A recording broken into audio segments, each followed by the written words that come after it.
Back to the Weather Center this morning where they are watching Hurricane Florence.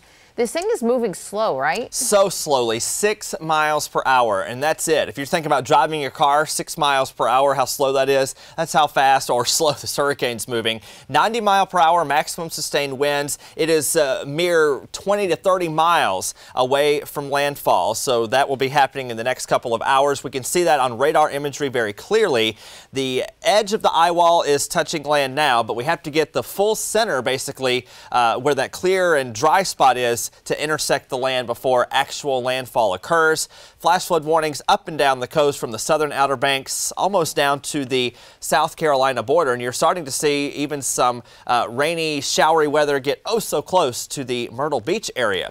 Looking at the big track here, we're looking at this moving inland later today, of course, and into tomorrow as a tropical storm moving through our area and then eventually into New England. But as we look at specific timing, let's address this. So today and tonight, it's a hurricane, and it will continue to impact parts of the South Carolina coast. Then on Saturday and Saturday night, it moves towards the Columbia area, still as a tropical storm, moving through our area on Sunday and Sunday evening. And then by Monday, it starts to move northward out of our area toward the really northeast Tennessee, Kentucky area. But while the flood concern, of course, is way higher on the coast, we certainly have flood concerns locally. Nicole?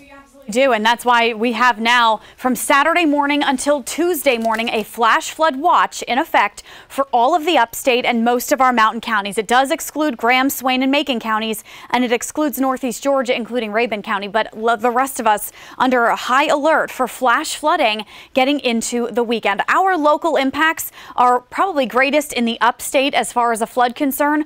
Mountain towns, mudslides. That's going to be a big concern for you, a little greater than even a moderate risk at this point for concerns going into the weekend. Now, we do have high wind threats. We do have a tornado threat, but they are secondary to the flooding and mudslide concerns. We're going to focus on all of these things going forward, though, into the weekend.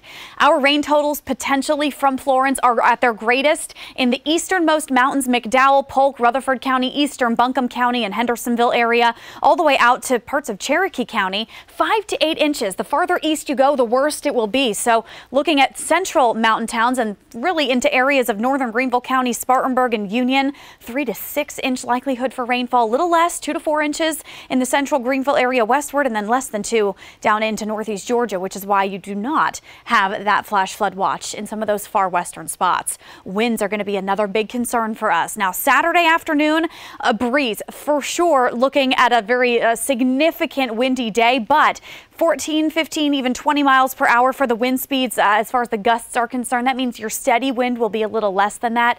Noticeable wind Saturday, but not the worst of it. You get into Sunday, and we're going to see in the morning some gustier spots to our east, but the worst of it again out toward areas like Charlotte. We will be on the edge of the system. There will be some gusty conditions throughout the day Sunday, but look at this. Even by Sunday afternoon, it starts to die down, and by Monday, it should really calm even more.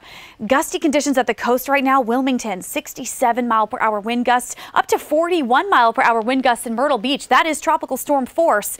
And when is the rain going to arrive? Well, the coast is getting slammed already. We will start to see a few showers throughout the day Saturday. Really nothing too major though Saturday. Not a rainy day for us overall, just a breezy scattered rain chance setup.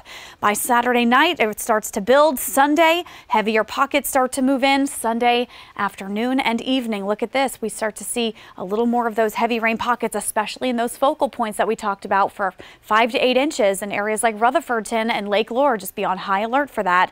It will start to fade late Sunday evening into early Monday. So for us, what to expect is really Sunday into early Monday impacts. Tomorrow, or excuse me, today here, isolated showers and storms, that steady breeze, but a mostly cloudy and warm day. Your 7-day forecast just calling for temperatures to drop quickly with a heavier rain beginning Sunday into Monday, and that will be when our greatest impacts move through. Now we want to get your riding forecast sponsored by Harley-Davidson of Greenville. In the upstate, you'd want to ride Saturday. Just know that there is going to be some chance for rain and quite a strong breeze.